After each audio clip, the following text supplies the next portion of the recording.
ভাবা যায় এই কাবাবটায় কোনো রকমের মিট দেয়া নেই। কোনো মিট ছাড়াই এত মজাদার একটা কাবাব আমি সোশ্যাল প্ল্যাটফর্মে দেখেছি।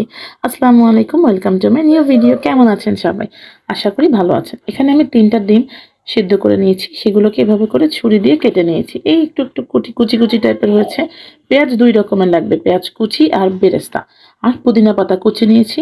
ধনিয়া পাতা কুচি নিলেও হবে। আমি খুব সামান্য আদা রসুন বাটা দিয়েছি। আবার ধনিয়া পাতা আর পুদিনা পাতা দুটো একসাথেও নেওয়া যেতে পারে। আর নিয়েছি এখানে একটু কর্নফ্লাওয়ার, স্বাদ মতো লবণ আর কাবাব মশলা।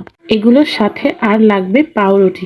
এটা পানি দিয়ে একটু ভিজিয়ে নরম করে পানিটা চিপে ফেলে দিয়ে পাউরুটিটা জাস্ট নিতে হবে। এবারে এই সব কিছুর সাথে যাবে সেদ্ধ আলু। এবার এই সব কিছু নেওয়া কমপ্লিট। এগুলোকে এখন খুব ভালো মতো মেখে নিতে হবে।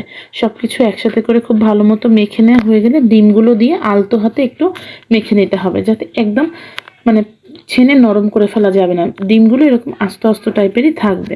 এবার হাতে সামান্য তেল মেখে তারপরে গোল গোল বা চ্যাপ্টা চ্যাপ্টা যে যেরকম শেপ দিতে চান সেই শেপে বানিয়ে নিলেই হয়ে যাবে। আচ্ছা, যারা ফেসবুক থেকে দেখছেন প্লিজ আমার পেজটা একটা ফলো দিয়ে পাশে থাকবেন, আর যারা ইউটিউব থেকে দেখছেন প্লিজ চ্যানেলটা একটু সাবস্ক্রাইব করে রাখবেন। এবারে রান্নায় যাওয়া যাক। এবারে সবগুলোকে আমি খুব সুন্দর করে কাবাবের শেপে চ্যাপ্টা চ্যাপ্টা শেপ করে নিয়েছি। এগুলোকে একটা পাশে রেখে দিয়ে এবারে চুলায় ভাজাভাজির কাজ। মিডিয়াম টু হাই হিটে অল্প তেলে আমি এগুলো ভাজবো।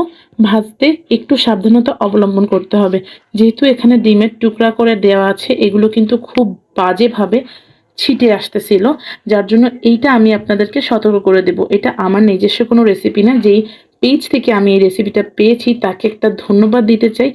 অনেক অনেক মজাদার একটা রেসিপি আপনি আমাদের সাথে শেয়ার করেছেন।